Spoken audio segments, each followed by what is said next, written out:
Hi, so let's talk a bit about the Fiverr ranking system and which factors influence the Fiverr ranking.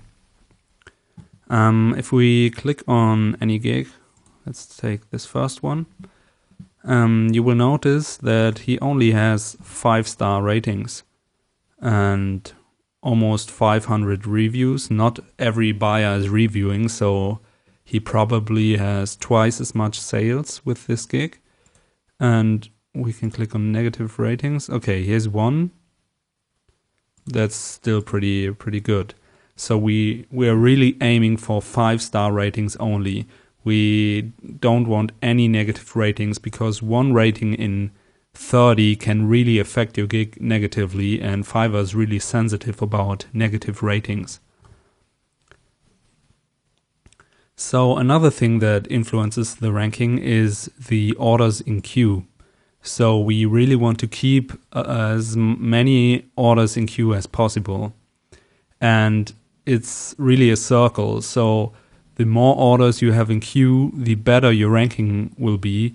And therefore, the more orders you will get and have in queue. And therefore, so it is a circle, and we always want to keep some orders in queue, even though you may have finished working on the single order. You just keep it and deliver it when it's time to deliver.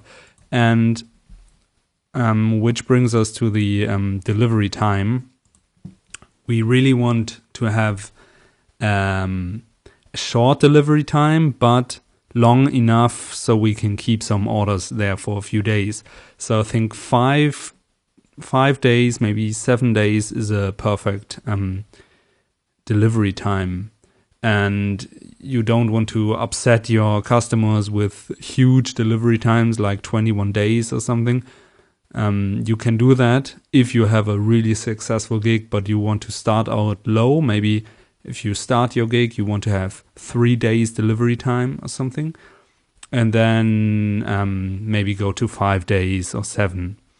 And in 5 days we can really we can complete the order, like we can create the logo or the voiceover and just keep it a bit and then deliver it on the 4th day or 5th day. So the customer is still happy if he gets it like a day earlier than it says, but we want to keep it a bit so other customers see, he has a lot of orders in queue, so he must be doing a great job and he's popular. Yeah. So these two things are really important as well. Another thing I noticed is that the average response time is important as well. I mean, he now doesn't have a really great one, but it's as long as you are below 12 hours, I think it's okay.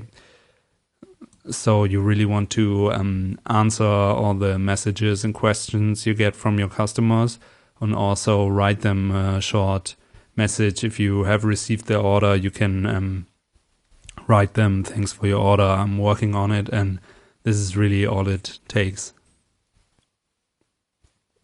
Another thing that's really important besides the reviews and the orders in queue, which are very important, is the gig title.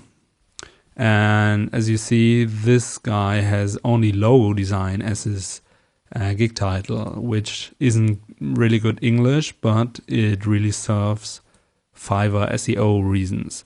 So Fiverr internal search engine will pick that up, and it works really well. So this is only possible with a little hack, but I will show you how to do it. And I tried it myself, and it really affects the ranking a lot.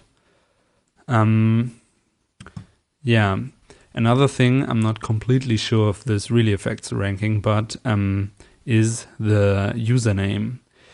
And even if it doesn't affect the ranking, it's quite handy to choose the username wisely. Because if you type in, let's say, logo design again, click on that, and you will notice that below search results for logo design, there's a little thing and it says search users containing logo design. If we click on that, not everybody clicks on this, but certainly some, and it's good if you think about this earlier, and you might end up on one of these at this spot. So some users will definitely click on this profile and see these gigs, and if you have a logo design gig there, they will surely click on this as well. And so it's good to think about these things before creating your account and your gig and everything. So in the next lesson, we will choose our service or the things we want to sell, and afterwards we can decide for username, a gig title, and so on. So I hope you enjoyed this lesson, and I see you in the next video. Bye.